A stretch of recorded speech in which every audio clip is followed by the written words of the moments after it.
Hey guys, what's up, and thank you for watching. So the birds in my yard are going insane right now. There's a plane going over. The AC just started, but I'm still going to tell you about my top 5 favorite movies because I already tried to film this last week, and I'll show you the clip right here of what happened when I was filming at the library, and I was at this little attachment house in this garden that they have off of it, and I was all alone, and all of a sudden it started storming.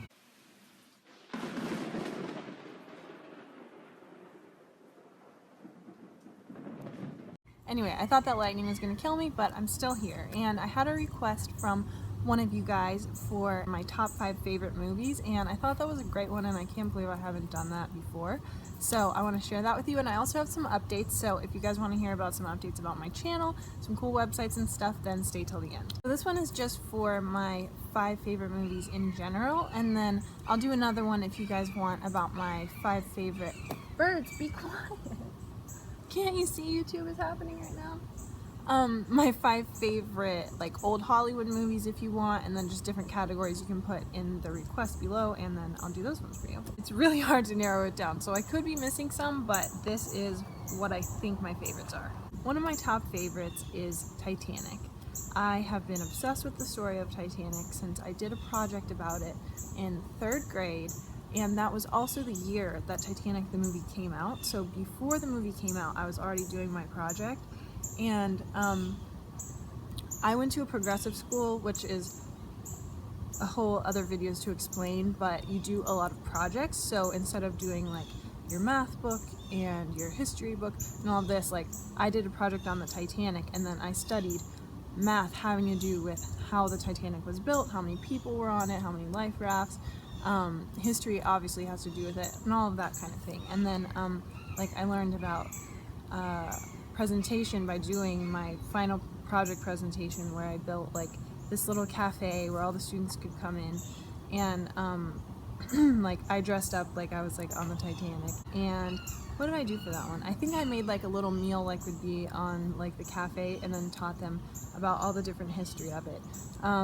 So I was already really obsessed. I had been to the museum. I'm not sure what it's called. I think it's like a traveling museum, but in Florida it comes around, I think, to St. Pete every once in a while, and it has a lot of different artifacts from the actual Titanic, and sometimes survivors will come and talk at the museum or whatever. So when the movie Titanic came out, I was the prime candidate of a 9-year-old girl to be in love with it, and I am. If you haven't seen it, watch it. It's epic, it's beautiful, it's just got everything that you want. It's got a beautiful love story, beautiful people, tragedy, and just that, I don't know, there's just something about the Titanic that's just so, what can I say, it's just like, you just want to think about it. It just has so much mystery surrounding it, and just a great story within it, and everything is sumptuous costumes and beautiful, and yeah, that's Titanic. And of course I could go on for a really long time about these movies, but since I've already tried filming this video twice and something has happened, I'm trying to actually get this done for you guys. So, as a plane is like crashing into my house. So next is Gia. I love Angelina Jolie, but Gia is the only Angelina Jolie movie that made it into my top 5, which is now like top 8, but I would say the Tomb Raiders are definitely in like my top 15 because I absolutely love those movies. But yeah, so Gia is a great film, much less frequently seen than most of her movies, but I think it's one of her best, and it's about somebody who I also love, which is Gia Marie Carangi. She was a model during the late 1970s, early 1980s, and she was one of the first women, one of the first famous people to be afflicted with AIDS, and she was an awesome person, and Angelina does such a great job portraying her in this film. It's just super, I don't know, the story has just always been captivating to me. I think well, the fashion world is always captivating, but during that time Gia represented something different. She had a different look than what was popular. She was considered wild. I think she just represented just being different, and so she became a great gay icon, also because she wasn't afraid to be who she was and like women that she liked. She just represents just being different and searching for something else, and even though she came to a tragic end, it's so weird because now that I'm 27, it's just like weird when people died when they were like 24, 25, 26. Like I think she was 26 when she died, but she made such an impact on fashion. She was everywhere. Before, like if we would have had social media back then, she would have been so huge, but models just, they didn't have their names known as much. It's just such an interesting story. If you're interested in any of those issues or subjects, or if you just like acting and you just want to see great acting, like if you've seen Girl Interrupted with Angelina, which she won the Best Supporting Actress for, and you liked it, definitely watch Gia, because I feel like those two roles are really in the same vein. They're a lot of the same person, kind of wild and crazy person, and yeah, it's a really great one. It's a little bit harder to find because it was an HBO movie, but like I don't think they have it on Netflix. I know it's out there, it's available. Oh no, a bug just bit me. Alright. Dang it. Yeah, I guess if I miss anything and if you guys are like, oh my gosh, tell us more about why you love this movie, then I can talk more for longer about each one, but I just don't want to ramble on and on about one in particular. So, let's see, Totoro, definitely one of my favorites. I'm a big Miyazaki fan. If you guys don't know who he is a Japanese animator, and he made a lot of films that you might know, like Spirited Away, Ponyo, which are like more famous, and then My Neighbor Totoro is one of my top favorite movies, and these birds are going crazy. It is less well known because it's older, but he just does the most beautiful animation, and I've watched this movie since I was 6, and I can just like have it on at any time because I just love it so much. It's hard to explain what it's about. It's about these two girls who live in the country, and they make friends with like this spirit of the forest. So I'll put a picture of it right here so you can see what it looks like, because it's just hard to understand like if you haven't seen it. But if you haven't seen any of Miyazaki's movies, definitely just give one of them a try because they're so beautiful. Any age can watch them. Some of them are a little bit like scarier than others, so like little kids sometimes can't watch them, but like grown-ups can always be entertained because the storylines and the animation is just so gorgeous. So it's kind of like a gateway drug into anime, which I'll talk more about in my number one, even though these are in no order, but number one is saved for number one. Number three, oh, okay. Okay, next up is The Phantom of the Opera. So this movie is a movie that I love so much. Not only the movie, but just the entire musical and the music and everything about it. I've been to see the movie in theaters, I think it's 16 times. I went so many times, y'all, when that movie was out. I would just go by myself. I just loved it. I just wanted to watch it while it was in theaters because I've been in love with the musical since I first heard it. It was the same time that I watched Titanic, so I was 8 or 9. I remember my friend like lent me her CD of it, and it might have been a tape. I think it was a CD, but it was like a 2-disc set. And so in order to listen to the whole thing, you had to like sit there, change out the disc, and just be like, nobody bother me, I'm listening to my Phantom of the Opera. So I've loved it since then. She did her project on Phantom of the Opera, I remember, because she loved it so much when we were like 9. And I've been to see the play twice. 3 times? I think twice. So when the movie came out, I was so happy because I was like, it's like I can go see the play, but it's in the theater and I can just go there and it's like in my town. And I was absolutely in love with Gerard Butler as a Phantom. I thought He was the best, aside from Michael Crawford's original voice, but he was just perfect, and he did so many cape twirls. I've learned so much about cape twirling from that movie and having watched it so many times because just the way he swishes that cape was so awesome. I had an extensive Phantom collection of books, all kinds of like memorabilia, but I lost it, so I have to start it back up. But yeah, so I guess I could do a whole other video about just different stuff about Phantom of the Opera if there are any other fans out there. I also read the book Phantom by Susan Kay, which is really hard to find. I don't have it anymore, but I've read it, so I can talk about it.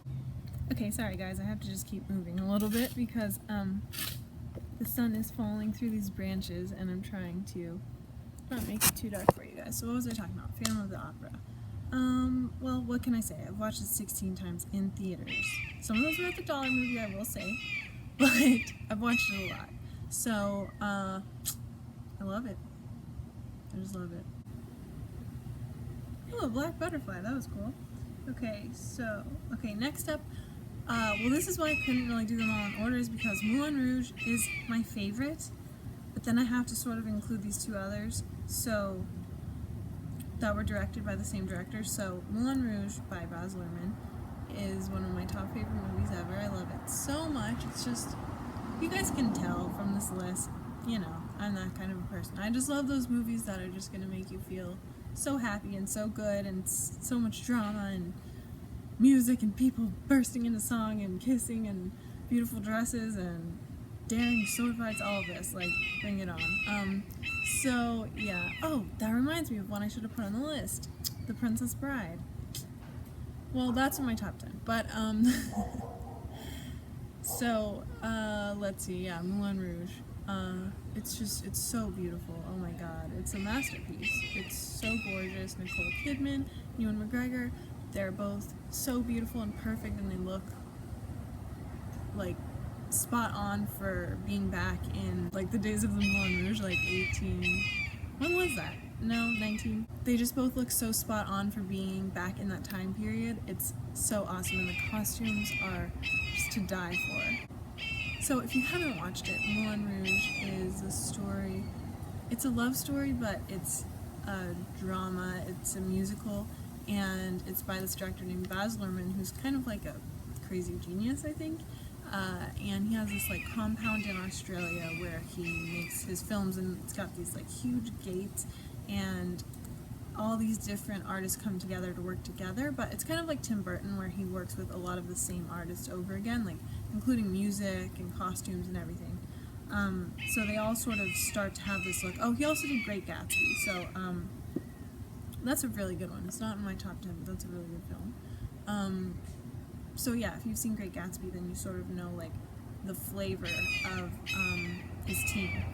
So before he made Moulin Rouge, he made Romeo and Juliet with Leonardo DiCaprio and Claire Danes, which is from like, I think 98, I want to say, which is also one of my top favorites, and then Strictly Ballroom, which was one of his earlier films, and those three are part of a trio called the Red Curtain Trilogy, and they all deal with different themes around the same theme, I guess. So each one has like a moral of the story, and each one is about love, and they're all just so good in their own way. So if you're a big fan, I know there are a lot of people who are huge fans of Moulin Rouge and maybe even Romeo and Juliet, but if you haven't seen Strictly Ballroom, definitely give it a watch, because it's a little bit more bizarre. It's a less expensive production, but it still has just that really strong story, really strong characters that you just fall in love with, and that kind of sweep you along with these beautiful sets and beautiful scenes that Baz Luhrmann is so good at setting up. So yeah, hopefully nobody's counting, because I've mentioned so many movies, but whatever. Okay, yes. Coming up to my number one favorite, and that is okay, all the birds, and everybody needs to be quiet because everyone be quiet because we're coming to my number one favorite. Dogs, stop barking. Birds, stop chirping. Okay. So, my number one favorite is The Last Unicorn. The best movie ever. Okay, so speaking of gateway drug to animation, it is a sort of obscure animated film. I think it was made in '89. I'll have to put it here if I'm wrong. Weird shadows are happening. I think it was made in '89 with some of the same animators that ended up working for Miyazaki at his studio. And what other project was it? Oh, it's done by Rankin Bass, so it's not a Disney production or anything. They also did the Hobbit animation, some of you guys may remember, or I think they did also a Lord of the Rings animation. A lot of the same animators worked on The Last Unicorn, and it's just a beautiful movie. I watched it when I was a kid. It has some scary parts, at least for me. So I wasn't allowed to watch it. Like, I saw the cover of it at Blockbuster. Throwback story. This is definitely old. I saw the cover of Blockbuster and I was like, Mom, I gotta get that. It looks so awesome. It has like this unicorn and this scary Red Bull that's like on fire. My mom's like, oh yeah, that's a good one. She's like looking at it. But you can't watch it until you're a little older. And I think maybe now she purposely put me off because I got it in my Easter basket like a few weeks later, so maybe she like knew that she was helping the Easter Bunny get it for me or something. But I did not want to wait, and when I finally got to watch it, it just became one of my favorites. Ooh, there's a hawk flying over my yard right now. It's so pretty out, you guys, and a hurricane's on its way here. It might possibly, like, if here's Florida, it might possibly go up the coast of Florida and then come back around again. So that's not good.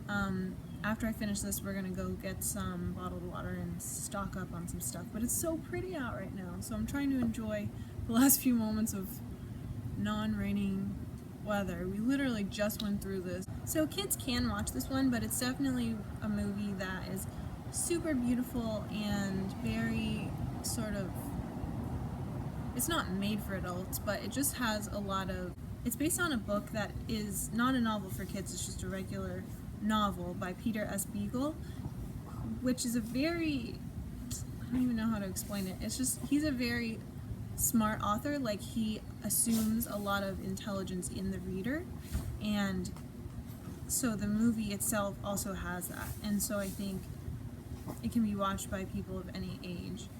It's very beautiful and haunting, and Amalthea is the unicorn who is turned into a human, and it's just, I don't know, I have the whole thing memorized. It's just super beautiful, and if you like it, then you should read the book. And Peter S. Beagle's, all of his books are really, really good, so if you're into stuff like that, and a lot of his books are more from fantasy into like magical realism, check them out. So yeah, that's my list. Let me know if any of those are also in your top 10 or top 5 or whatever, or if any of them are your number one, definitely let me know in the comments. And if you want to just tell me your top 5 in the comments, go ahead and do that. And then next time I might do my old Hollywood favorites or whatever you guys want. So go ahead and ask down in the comments. Come here, puppy. Oh, she's so cute. Look at this baby. Look at this little baby. Oh. You're so cute. What are you doing? Just running around? Here, see you. See you later. Alright, so that's it for my favorite movies. So now on to a few announcements on my channel. Oh, by the way, I brought this out with me. This is the first time wearing it, and I figured, since I had my nails done purple, this is Playdate by Essie, and I love this color, I would throw this on too, because my grandma, her favorite color is purple, and she like dyed her hair purple on her 80th birthday, and she loves purple, so it just makes me feel good sometimes if I'm like, I don't really know what to wear. If I just go with purple, I'll just feel good. So I thought this was a fun, like, around fall and Halloween shade. It's called NYX Liquid Suede Cream Lipstick, and I like that it has this little jewel. So, the bad news is my website crashed. Sorry, I'm looking for the camera. Oh no, now I see mosquitoes, I gotta hurry.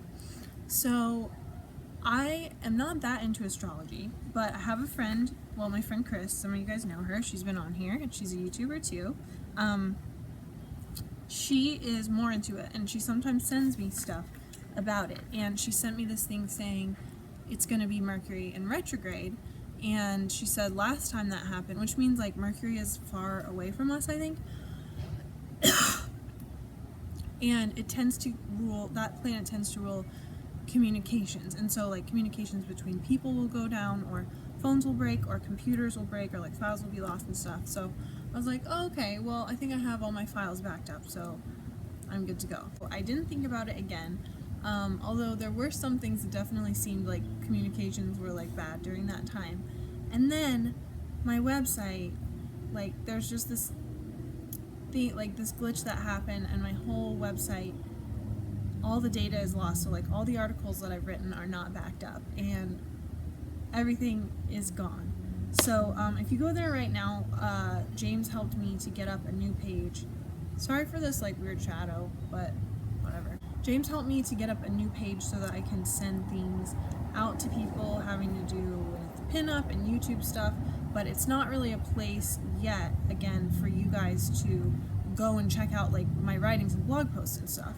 So I am extremely upset about it, but I've already like moved on, but I'm just like updating you guys, so it's gonna be okay, and it's gonna be better than ever, but it is just a major drawback and just so annoying, and I'm sorry like if anybody went there and there was nothing, or if it seemed like weird because we were building it.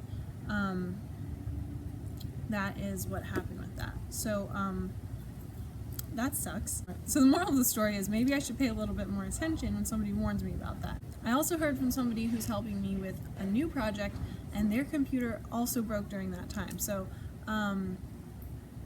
yeah. So I'm glad that we made it through. I'm glad to be working on my new website, and it's going to be back and better than ever. So speaking of websites, craftseeker.tv has launched, and that is a website that I've been working on. Luca, come on! That is a website that I've been working on for a long time, overall about 3 years, with my boyfriend, James Bixby, and it is about craft beer, food, and community. So if you don't drink alcohol, that's no problem. There's still tons of other stuff that's on there, but it sort of originated around craft beer and craft cocktails as we started both learning more about it, and I was a craft bartender. I started getting more into it and learning tons about it, and so we created this site as sort of a place for all of our passions about that and everybody else's, because it's like the community around eating good food and drinking good drinks is such a great and positive community, and so we wanted to talk about that. So you can check out the channel. I'll put a link to it right here.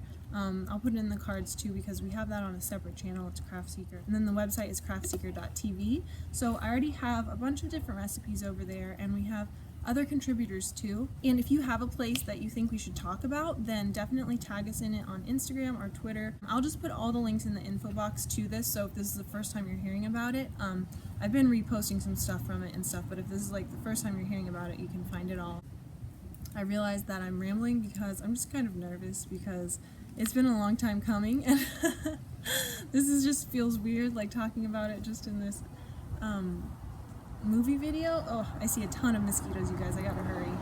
Anyway, please check it out. I hope you like the episodes. I'm going to be hosting some of them, and different people will be hosting different ones, and there's all kinds of recipes and cool stuff. Since it is, I think it's like the third day of fall right now, you might want to check out my pumpkin no-bake recipe, which I filmed for my channel a while ago, but I actually made a few new discoveries that I put into the written recipe on Craft Seeker, so check that out if you're going to make them, because the new discoveries are really helpful.